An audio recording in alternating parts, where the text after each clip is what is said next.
ఓం శ్రీ గురుభ్యో నమ. శ్రీ సమర్థ రామదాస విజయము అధ్యాయము 20. ఓం గం గణపతయే నమ. ఓం శ్రీ సరస్వత్యై నమ. ఓం శ్రీ గురుదత్తాత్రేయాయ నమ. శ్రీరామ జయ రామ జయ జయ రామ. శ్రీ నిత్యానంద యోగి వారు శివాజీకి శ్రీరాముని దీవెన లభించిన చాపల్ మఠం వద్దనే విద్యాసాగరునికి శ్రీ సమర్థ లీలను వివరించసాగినారు. విద్యాసాగర, శివాజీని ఆశీర్వదించి పంపేసిన తదుపరి శ్రీ సమర్థులు తమ భక్తి ప్రచార కార్యక్రమాన్ని మరింత విస్తృతం చేసినారు. వారి పర్యటనా కార్యక్రమము నిరంతరాయముగా కొనసాగిస్తూ ఉన్నారు. ఆ విధంగా సంచారం చేయనప్పుడు వారు భిక్షాటన వృత్తిని అవలంబిస్తారు. అప్పుడు ఎవరి గృహద్వారమందైన నిలిచి భిక్ష కోరుచు శ్రీరామ జయ రామ జయ జయ రామ అని ఉచ్చైస్వరముతో గర్జిస్తారు. భిక్ష స్వీకరించినప్పుడు జయ జయ రఘువీర సమర్థ అని నామస్మరణ చేస్తారని చెప్పాను కదా. నామస్మరణతో తీసుకున్న భిక్ష ఆ పరమాత్మకు చెంది భిక్ష ఇచ్చిన వారికి పరమార్థం చేకూరుతుంది. ఈ పద్ధతిని అనేక మంది భిక్షువులు అనుసరిస్తారు. కొందరికి దాని పరమార్థం తెలుసు, కొందరికి తెలియకపోయినా నామస్మరణ తప్పనిసరిగా చేస్తారు. వారి వారి గురువుల సాంప్రదాయానుసారము కూడా చేస్తూ ఉంటారు. వేణుబాయికి గురుదర్శనం. శ్రీ స్వామి సమర్థరామదాసు వారి నామప్రచారము జనంలో బాగా జరుగుతూ ఉన్నది. శ్రీ సమర్థులు సంచారం చేస్తూ మీరజ్ పట్టణానికి చేరినారు. తమ అలవాటు ప్రకారం ఒక వీధిలో భిక్షకై వెడలినారు. అచ్చట ఒక ఇంటి ముందు నిలిచి వారి నియమానుసారంగా శ్రీరామ జయ రామ జయ జయ రామ అని బిగ్గరగా పలికారు. ఆ ఇంట వాకిట ఉన్న తులసి బృందావనం ముందు వేణుబాయి అనే ఒక యువతి వారికి కనిపించింది. ఆమెను చూడగానే వారిలో పితృవాత్సల్యం పొంగింది, హృదయం కరిగింది. అతి చిన్న వయసులో ఉన్న ఆ స్త్రీ బాల వితంతువు. ఆహా, విధి యొక్క విలాసం ఓ చిత్రమై ఉన్నది కదా, విధికి ఎవరైనా తలవంచక తప్పదు అని మనసులో భావించి ఆమెను పలకరించారు. తల్లి, ఏదో చదువుచున్నావు, ఏమిటది అని ప్రశ్నించినారు. ఆమె, స్వామి, ఇది ఏకనాథ భాగవతం అని చేతులు జోడించి జవాబిచ్చినది. మంచిదమ్మా, చాలా ఉత్తమ గ్రంథాన్ని ఎంచుకున్నావు. నీకు దానిలోని భగవద్ధర్మం అర్థమయ్యిందా అని ప్రశ్నించగా ఆమె ఖిన్నురాలై, నేను అజ్ఞానిని, నాకంతటి భాగ్యమా, అందులోని మర్మాలు ధర్మాలు నాకేమి తెలుస్తాయి స్వామి. ఈ గ్రంథపఠనం ద్వారా తెలిసినదేమంటే సద్గురు సమాశ్రయము లేనిదే భగవత్తత్వం బోధపడదని, అందువలన గురుని వరించి సేవించాలని అర్థమయ్యింది స్వామి. నాకు ఆ అదృష్టము లేదు, నేనెక్కడికి పోలేను. ఈ విధవరాలి ముఖం చూచేందుకు ఎవరూ ఇష్టపడరు. ఇంటిలోనే అనేక మంది నిరసిస్తుంటే ఈ దుర్భర జీవితం పగవారికి కూడా వద్దు అని నిత్యం ప్రార్థిస్తున్నాను స్వామి అంటూ వాపోయింది. శ్రీ స్వామివారు, అమ్మా, నిరాశపడకు, తగిన సమయానికి సద్గురు కృప తప్పక లభిస్తుంది అని దీవించి వెళ్ళిపోయినారు. ఆ రోజుల్లో ఆచారాలు సంప్రదాయాలు చాలా కఠినంగా ఇనుప చట్టాల వలె ఉండేవి. విధవా ధర్మపాలన కత్తి మీద సాములా ఉండేది. విధవరాలు తలనీరాలు తీయించుకొని ఒక పూట భోజనము, చాంద్రాయణ వ్రతం వంటి సాధనలతో జీవితం అతి దుర్భరంగా గడపవలసి ఉండేది. ఎచ్చటికీ పోరాదు, అధికమైన ఆంక్షలతో బ్రతికే భారంగా గడపవలసి వచ్చేది. పైగా ఎందరో సూటిపోటి మాటలతో హింసించేవారు. అటువంటి పరిస్థితులలో ఈమె అత్తవారింట తన వైదవ్య జీవితాన్ని వెల్లదీస్తున్నది. ఒకనాడు ఆమె తనకు ఏకనాథ భాగవతాన్ని ఇచ్చిన ఒక పెద్ద ఆయనను భగవద్ధర్మం గురించి వివరించమని కోరింది. ఆయన, అమ్మా, పుస్తకం మంచిది కదా అని చదవమన్నానే కానీ ఇటువంటి అర్థాలు ఏవీ నాకు తెలియవు. నిన్ను ఎవరైతే ఆ విషయం గురించి ప్రశ్నించారో వారినే గురువుగా భావించు అన్నాడు ఆయన. కథ వింటూ విద్యాసాగరుడు, గురుదేవా, భగవద్ధర్మం అంటే ఆ మహాతల్లికే కాదు, నాకు అర్థం కాలేదు, దయతో వివరించండి అని ప్రార్థించాడు. శ్రీ నిత్యానందులు ఇలా చెప్పారు. విద్యాసాగర, మంచి ప్రశ్నే వేశావు. వేణుబాయి ఆ సమయంలో భాగవతం చదువుచున్నందున శ్రీ సమర్థులు అలా అడుగుటలో చాలా విశేషమున్నది. భాగవతం మొత్తంలో భగవంతుడు భక్తుడిని ఆపదలలో ఆదుకున్నటయే కనిపిస్తూ ఉంటుంది. సృష్టి ఆది నుండి భగవంతుడు భక్తపాలనమే తన కర్తవ్యంగా నెరవేరుస్తూ ఉన్నాడు.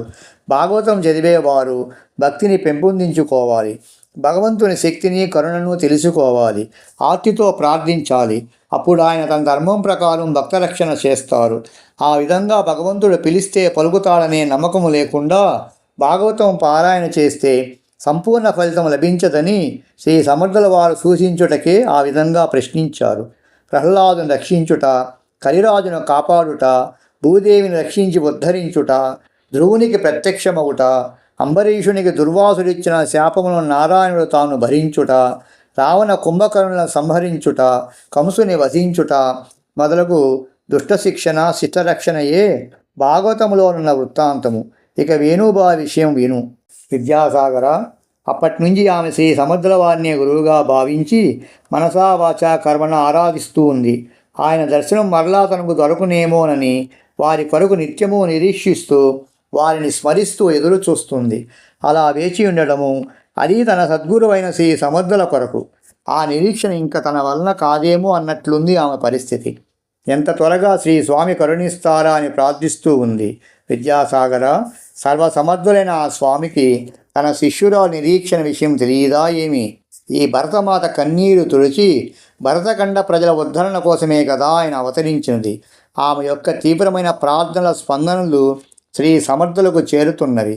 వేణుబాయి తనను తప్పక కరుణించి ఆదరిస్తారనే నమ్మకంతోనే ఆమె ప్రతిరోజు శ్రీ స్వామివారి కంఠస్వరముతో శ్రీరామనామ స్మరణ చెవికి సోకుతుందేమోనని ఎదురు చూడసాగింది. శుభతరుణం మంత్రదీక్ష ప్రాప్తి. విద్యాసాగర, ఆమె ఆశయం నెరవేరే సందర్భము భగవద్ అనుగ్రహము చేత సద్గురు సమాగము అనే శుభగడియ రానే వచ్చింది. తరువాత కొన్ని రోజులుగా ఆయన కొల్హాపూర్ వచ్చారు. అచ్చటగల అంబా భవానీ మందిరములో ఆయన ఉపన్యాసములు జరుగుతున్నవి. వేణుబాయి సంతోషమునకు హద్దులు లేవు. ఆమె అత్తవారిలు కూడా ఆ ఊరిలోనే. అందువలన శ్రీ సమర్థుల వారి ఉపన్యాసములు ఇచ్చే విషయం తెలుసుకొని వాటికి హాజరు కాసాగినది. ఉపన్యాసం అయిన తర్వాత శ్రీ సమర్థుల వారితో ఎన్నో ఆధ్యాత్మికమైన సందేహాల గురించి చర్చించేది. ఆమెకు మంత్రదీక్ష లభించినది. వేణుబాయి సందేహాలన్నీ వారి ప్రవచనాలు సంకీర్తనల ద్వారా తీరిపోయినవి. ఆయన ఆ ఊరు విడిచే సమయంలో ఆమె ఆయనతో పాటు వచ్చేస్తాను అని ప్రార్థించినది. అందుకు శ్రీ స్వామి ఇలా అన్నారు: అమ్మా, లోకం తీరు చాలా విచిత్రంగా ఉంటుంది. ఎవరికి ఇష్టం వచ్చిన రీతిలో వారు మాట్లాడుతారు. నేను సర్వసంగ పరిత్యాగిని, పైగా ఒకచోట స్థిరముగా ఉండను. అరణ్యాలు, గ్రామాలు, వనాలు అనేకంగా పర్యటిస్తూ ఉంటాను. అందున నీవు స్త్రీవి, అందువలన నీవు ఇంటి వద్దనే ఉండి సాధన కొనసాగించు తల్లి అన్నారు. ఆమె అందుకు సమాధానముగా, స్వామి, ఎవరేమనుకున్ననేమి, నా మనస్సును ఆత్మను ఉద్ధరించి అనుగ్రహించిన సద్గురువరేణ్యులు మీరు. మీ అనుగ్రహం ఉండాలే గాని ఎవరేమి మాట్లాడినా నాకు చింత లేదు అన్నది. అమ్మా, మనము ప్రజల మధ్యలో ఉన్న కారణముగా వారి అభిప్రాయములకు విలువనిచ్చి వారితో కలిసిమెలిసి జీవించాలి సుమా అన్నారు సమర్థులు. స్వామి, కరుణించండి, మీ పాదదాసిని సేవించుకుంటాను అని పరిపరి విధాలా ప్రాధేయపడింది వేణుబాయి. అందుకు శ్రీ సమర్థుల వారు ఆమెను అనునయిస్తూ భవిష్యత్తులో ఆమెకు అవకాశం ఇస్తామని చెప్పి అచ్చటి నుండి వెళ్ళిపోయారు. వేణుబాయి గురుదీక్షా మంత్రము తదేకముగా సాధన చేస్తూ వారిని గూర్చి ధ్యానములో ఉండిపోయేది. గిట్టని వారికంతా సమర్థుల వారి చలవేనని పరిపరి విధాలుగా అనుకోసాగారు. దానితో ఆమెను అత్తవారింటి నుండి పుట్టింటికి పంపించి వేశారు. ఆమె తల్లిదండ్రులు ఆమెను తిరిగి అత్తవారింటికి వెళ్ళమని బలవంతం చేయసాగారు. ఆమె ససేమిరా వెళ్ళనని పుట్టింట్లో భీష్మించుకొని ఉండిపోయినది. లోకనింద కొరకు సాక్షా సీతమ్మ వారిని విష్ణు అవతారమైన శ్రీరామచంద్రమూర్తి వర్జించలేదా? అలాగే వారు లోకనిందకు భయపడినారు. వేణుబాయి తల్లిదండ్రులు ఆమెను గురించి తీవ్రంగా ఆలోచించసాగారు. ఆమె ఒక పెద్ద తలనొప్పిగాను ఉలిబండగాను అనిపించింది వారికి. కన్న తల్లిదండ్రులు తమ సొంత బిడ్డను గురించి ఇంత తీవ్రంగా ఆలోచించే పరిస్థితి అంటే వారు విన్న దుష్ప్రచారము వారిని ఎంత ప్రభావితం చేసిందో కదా. వారు ఆ విషయమై ఎంతో కలత చెంది చివరికి ఒక నిర్ణయానికి వచ్చారు: వేణుబాయికి రక్షణ. ఒకరోజు మధ్యాహ్న భోజనంలో కాలకూట విషాన్ని కలిపి వేణుబాయికి తినిపించారు. ఆమె మామూలుగా భోజనం చేసినది. పాపం, భోజనంలో కలిసిన విషము అంచెలంచెలుగా దాని ప్రభావం చూపసాగినది. ఆమె ఒక గదిలోకి వెళ్ళి కూర్చొనగానే కడుపులో మంట, నొప్పి ప్రారంభమయ్యాయి. మామూలు నొప్ప ఏమన్నానా, విషప్రయోగం వల్ల వచ్చిన బాధ అది. భంజలేని స్థాయికి చేరినది. ఆమె అంతటి బాధలో కూడా గురుసేవ చేయకుండానే ప్రాణం వదులుతున్నానని అంటూ బాధపడుతూ మనసులో, సద్గురురాయ శ్రీ సమర్థ, మీ సేవకు నోచుకోలేదు, ప్రాణం పోయేటట్లుంది స్వామి, ముందు జన్మలోనైనా సేవను ప్రసాదించి కాపాడు తండ్రి అని దీనాదిదీనంగా ప్రార్థిస్తోంది. ఈమె విషయం ఇట్లా ఉండగా ఆమె తల్లిదండ్రులు మహా అయితే అరగంటలో ప్రాణం పోతుందని ఆ గది తలుపులు వేసి ఆమె ఆర్తనాదములను పట్టించుకోవడం మానేశారు. శిష్యురాలి మొర సమర్థులకు చేరినది. ఆయన తక్షణమే ఆమె ఉన్న గదిలో ప్రత్యక్షమయ్యారు. శిష్యురాలి శిరస్సుపై చేయి ఉంచి ఆశీర్వదించారు. విషప్రభావంతో నల్లబడి మరణస్థితిలో ఉన్న ఆమె స్వస్థురాలై పూర్వపు రంగును సంతరించుకున్నది. రేణుబాయి కొంతసేపటి చెప్పరిల్లుకొని స్వామివారికి నమస్కరించింది. గురుదేవ, దీనరక్షక, ఆశ్రితవత్సల, పరమపురుష, భగవద్ధర్మము నాకిప్పుడు మీ చర్య ద్వారా అవగతమైనది స్వామి. ఆహా, తమ పుత్రికా వాత్సల్యాము తాను చవిచూచినాను గురుదేవ. కానీ ఈ దీనురాలికి ప్రాణదానం చేసి బ్రతికించున్నారు ఎందుకు స్వామి? ఇంకను ఈ నరకప్రాయమనే గృహ నిర్బంధంలో పడి శిక్షను అనుభవించుట కొరకేనా? దైవసేవను గురుసేవను చేసుకోలేని నా జీవితం ఎందులకు స్వామి? తమరేమో సేవకు అంగీకరించరు. ఈ లోకము నన్ను బ్రతకనీయదు. ఇంతకన్నా వేరు శిక్ష కలదా నరకమునందు? అయ్యా, నాకేది తరుణోపాయము? తమ పాదారవిందములే శరణమని నమ్మిన ఈ దాసిని ఏ విధంగా దయచూచెదరో మీకే ఎరుక అని పరిపరి విధములా శోకించుచుండెను. శ్రీ సమర్థులు చిరునవ్వులు చిందిస్తూ, తల్లి, దేనికి నీవు విలపించుచున్నావు? ఇప్పుడే కదా భగవంతుని ధర్మం బోధపడినదన్నావు. అంతలో ఇంత బేదతనమేలా? నీ ప్రాణరక్షణ ఏ కారణముగా భగవంతుడు చేశాడో ఆ కారణాన్ని ఆయన ఎరగడా అని కొన్నంత ధైర్యం వహించవలసిన నీవు మరలా దిగజారి దిగులు భయముల వలయమును చిక్కెదవా? ఓ తల్లి, భయమే మృత్యువు. నీవు నిర్భయురాలు కమ్ము. మృత్యువు దూరంగా పారిపోగలదు. సమర్థుల శిష్యురాలైన నీకు నరకమును గూర్చిన ఆలోచన తగునా? లెమ్ము, సాధనా మార్గంలో పయనించము. సాధించవలసినదేదో ఈ జన్మమందే సాధించవలనని శాస్త్రములు ఘోషించుచున్నవి. మరల నరజన్మము దొరకునో లేదో, అట్లు దొరికినను ఆధ్యాత్మిక చింతనం వైపునకు మనసు ఉన్ముఖమగునో లేదో, అట్లు చింతనము కలిగినను సద్గురు దర్శనం లభించునో లేదో.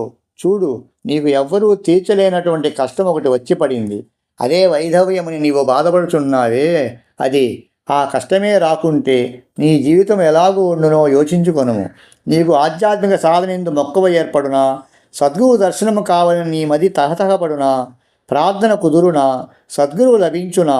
కావున కష్టాలు వచ్చుట చేత ధీరులెవ్వరూ భయపడరు. అది మన మేలునకే వచ్చునని వాటిని అధిగమించుటకై ఉపాయములను ఆలోచించెదరు. కష్టాలు అందరికీ వచ్చేవే, కానీ కొందరికి మాత్రమే కష్ట సమయంలో భగవంతుడు గుర్తుకు వచ్చును. మిగిలిన వారంతా తమ కష్టాలకు ఎదుటివారే కారణమని అందరినీ నిందించి మరింత పాపమును మూటగట్టుకుందరు. నిజానికి ఎవరికైనా కష్టాలకు కారణం తమ పూర్వకర్మలే. తమను చేసుకున్న కర్మ తాము అనుభవించి తీరాలని ఎందరికీ తెలుసునంటావు? ఆలోచించు. నీ సౌభాగ్యాన్ని వేరేవారు అపహరించగలరా?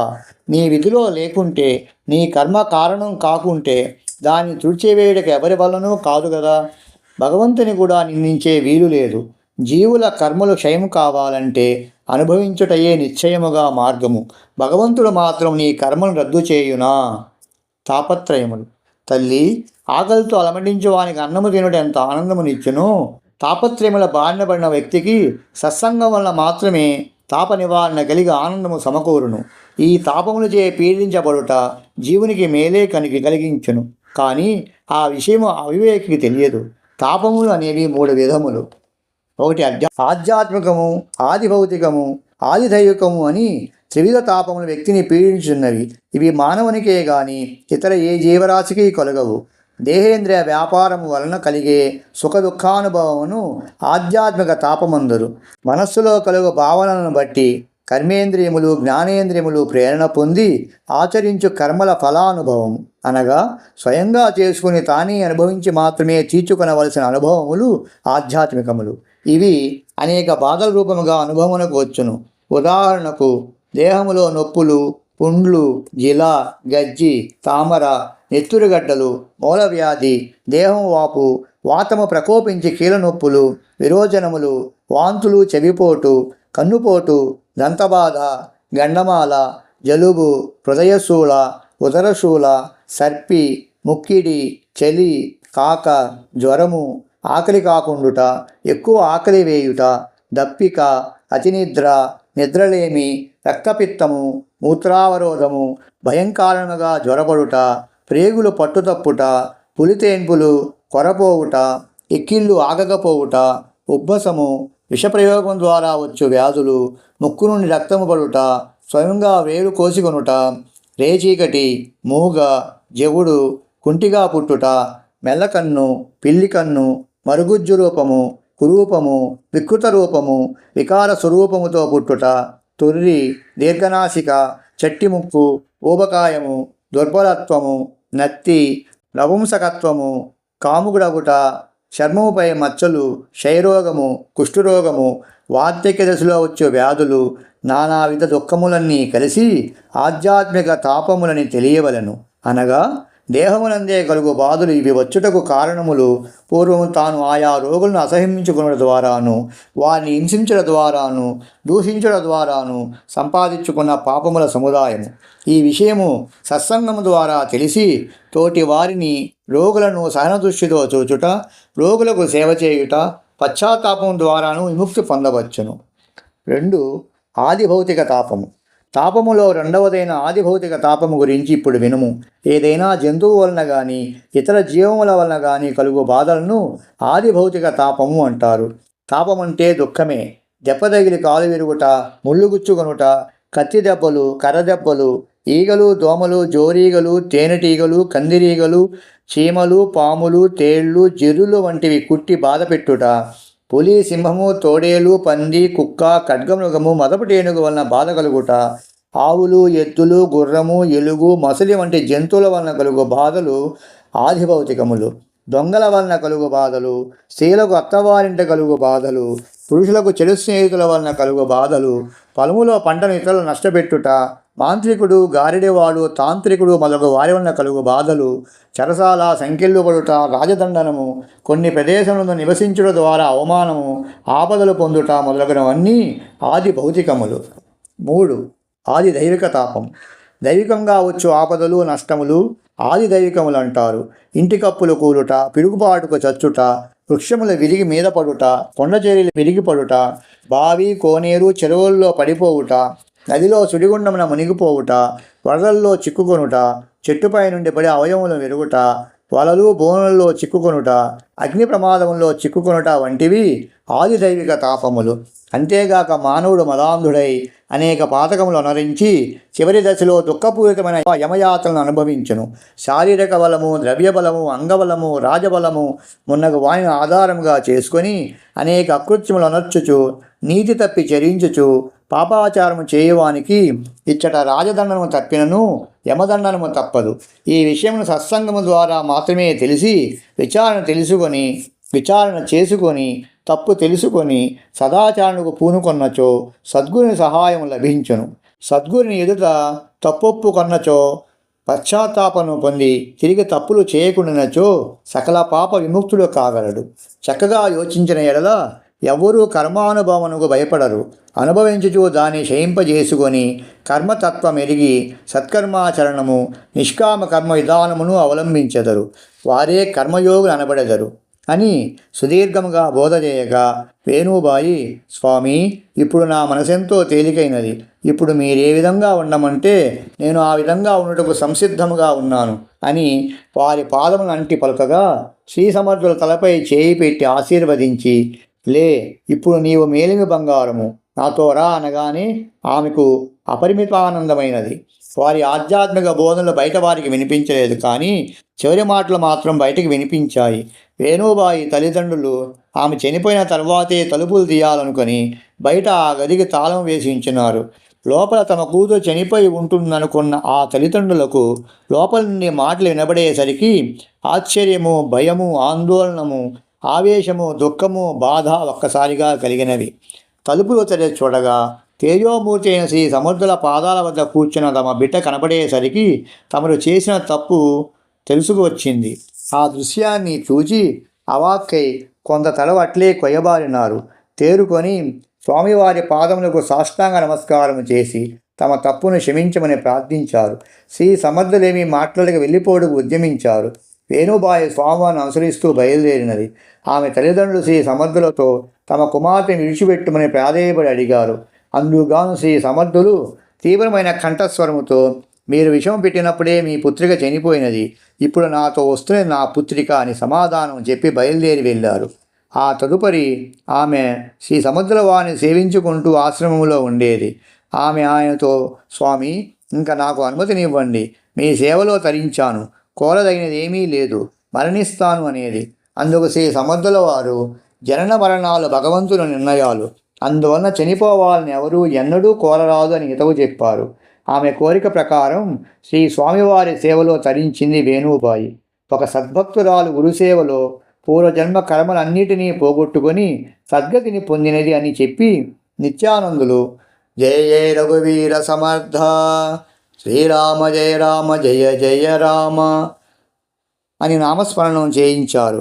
ఇది విద్యాసాగర శ్రీ నిత్యానంద యోగి సంవాద రూపమున శ్రీ దత్తాత్రేయ సంప్రదాయ శిష్య పరంపరలోని శ్రీ శ్రీ శ్రీ స్వామి విఠలానంద సరస్వతి మహారాజ్ విరచిత శ్రీ సమర్థ రామదాస విజయములోని 20వ అధ్యాయం సంపూర్ణం. ఓం శాంతి శాంతి శాంతి.